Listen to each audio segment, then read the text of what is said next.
Third part देखो। सांचे ढला सकल बपु है, दिव्य सौंदर्यशाली, शतपुष्पों सी सुरभि उसकी प्राण संपोषिका है। दोनों कंधे वृषभ वर से हैं बड़े ही सजीले, लंबी बाहें कलरव तरसी शक्ति की पेटिका हैं।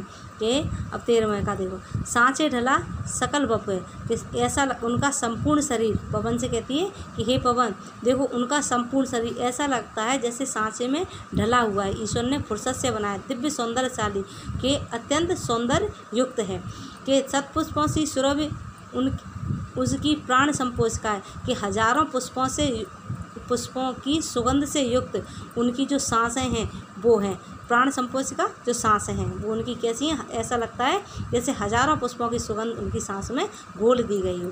दोनों कंधे वृषभ वर से हैं बड़े ही सजीले, उनके दोनों कंधे कैसे हैं, वृषभ वर से यानी कि श्रेष्ठ, वृषभ कहलाता है बैल, श्रेष्ठ बैल की तरह सजीले दिखाई देते हैं। लंबी बाहें कलरव करसी शक्ति की पेटिकाएं, और लंबी लंबी बाहें उनकी कैसी हैं, जैसे कि हाथी की सूंड में जो शक्ति होती है उसकी पेटी है, यानी कि शक्ति की पेटी है, कि उनकी दोनों बाहें हाथी की सूंड की तरह शक्तिशाली बनी हुई हैं। कि राजाओं सा सिर पर लसा दिव्य आपीण होगा, आपीण कहलाता है मुकुट, तो उनके सिर पर उनकी सौंदर्य का वर्णन कर उसकी पहचान बता रही है कि क्या हो, कैसे पहचान होगी। तुम राधा कहती है पवन से कि राजाओं की तरह उनके सिर पर क्या होगा, दिव्य आपीण होगा, दिव्य मुकुट सजा हुआ होगा। शोभा होगी उभय श्रुत में स्वर्ण के कुंडलों की, और उभय मीन्स दोनों कानों में क्या कि सोने के कुंडलों की शोभा होगी, यानी कि सोने के कुंडल उनके कानों में पहने हुए होंगे। नाना रत्नालक्त भुज में मंजू केयूर कहता है बाजूबंद, के नाना प्रकार के रत्नों से जड़ा हुआ उनकी बाहों में बाजूबंद बंधा हुआ होगा। मोती माला लसित उनका अम्ब सा कंठ होगा, अम्ब में इसका कहलाता है शंख, के शंख की तरह गर्दन में के मोतियों से सजा हुआ क्या होगा, मोतियों से सजी हुई माला उनके शंख जैसे गले में सुशोभित हो रही होगी। 15वां, तेरे में है न यह गुण जो तू व्यथाएं सुनाए। अब क्या कहती है कि तेरे में वो गुण नहीं है जो तू जाकर के मेरी व्यथा जाकर के मेरी कथा जाकर के उनको सुना दे। देखो बड़ी बात है, उनको सुना दे, क्योंकि तेरे पास वाणी नहीं है, कोई शरीर नहीं है।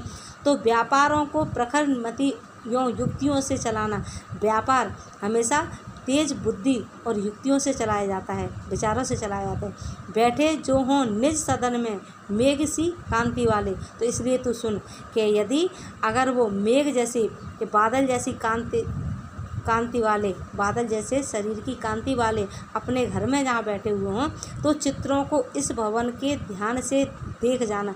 तो जहाँ बैठे होंगे उस भवन के, उस घर के, तो चित्रों को, फोटोओं को बहुत ध्यान से देखना। जो चित्रों में विरह विदुरा का मिले चित्र कोई, अगर उन फोटोओं में, उन चित्रों में तुझे कोई विदुरा का यानी कि विरह से व्याकुल किसी स्त्री का अगर तुझे कोई चित्र मिले तो क्या करना, मिले तो जाके निकट उसको भाव से यूं हिलाना। तो उस चित्रों में से तू क्या करेगी, उनमें से उस चित्र को, जो विदुरा का चित्र दिखाई दे, उस चित्र को तू बहुत भाव से जा करके उस चित्र को हिला देना। प्यारे को लसित, हाँ तो क्या होगा कि बैठे जो निज सदन में मेघ सी कांति, तो चित्रों को इस भवन के ध्यान से दें। जो चित्रों में विरह विदुरा का मिले चित्र कोई, विरह विदुरा का जो चित्र कोई दिखाई दे, तो जाके निकट उसको भाव से यूँ लाना। तो उस चित्र को ऐसे भाव से जाकर के लाना कि प्यारे को हो चकित, जिससे चित्र को और देखें।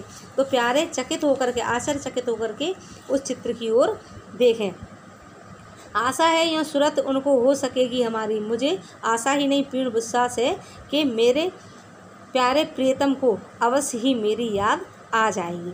जो कोई भी इस सदन में चित्त उद्यान का हो, यदि उस सदन में, उस घर में कोई उद्यान का, किसी बगीचे का चित्र बना हुआ हो, तो क्या करना कि यों प्राणी विपुल उसमें घूमते बावले से, और उस चित्र में कोई प्राणी बावले से होते हुए घूम रहे हों, तो जाके सन्निकट उनको यों हिला के उसे भी, तो उस चित्र के पास में जा कर के इस तरह से हिलाना कि देवात्मा को सूरत ब्रज के व्याकुलों को की कराना। तो देवात्मा यानी कि प्रियतम मेरे को, यानी कि कृष्ण को, कि सूरत यानी कि याद दिलवाना ब्रज के व्याकुलों की, कि ब्रज में तुम्हारे लिए जितने भी लोग व्याकुल हैं, इस चित्र में जैसे व्याकुल दिखाई दे रहे हैं हम लोग भी वैसे ही व्याकुल हो रहे हैं, इस तरह से उन्हें हमारी याद दिला देना।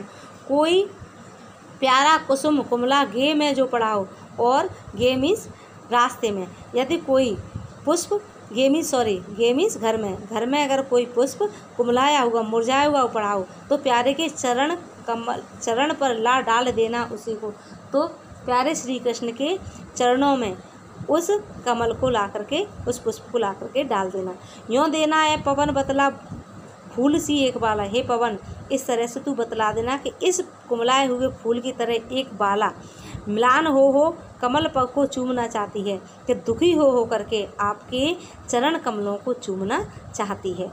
जो प्यारे मंज उपवन या वाटिका में खड़े हों, कि हे प्यारी पवन, यदि मेरे प्यारे श्री कृष्ण किसी पेड़ के नीचे उपवन या वाटिका में खड़े हुए हैं तो छिद्रों में जा क्वनित करना वेणुसा कीचकों को। जिस तरह बांसुरी में से हवा निकलती है तो छिद्रों से क्वनित करना वेणुसा, वेणु मीन्स बांसुरी, बांसुरी में से जिससे हवा निकलती है जो हमारे कानों को रोमांचित कर देती है, तो उस तरह से उन छेदों में से जा करके, उन जगह पर जा करके क्या करना होवेंगे सूरत उनको स्वर्ग उपासनाओं की, कि तो इस तरह से जब हमारी आवाज़ तू उनके कानों में अपने माध्यम से यानी कि हवा के माध्यम से सुनाएगी तो उन्हें अवश्य ही हम गोपांगनाओं की, हम गोपियों की उन्हें याद आ जाएगी, जो है वंशी श्रवण रुचि में दीर्घ उत्कंठ होती। तो उस आवाज़ को सुनकर उससे वो ऐसी लंबी लंबी सांसें लेंगे जैसे बांसुरी बजाते समय उनका गला लंबी लंबी सांसें लेता है, जैसे उनके कंठ से लंबी लंबी सांसें दिखाई देती हैं, उस तरह से उन्हें हमारी याद आएगी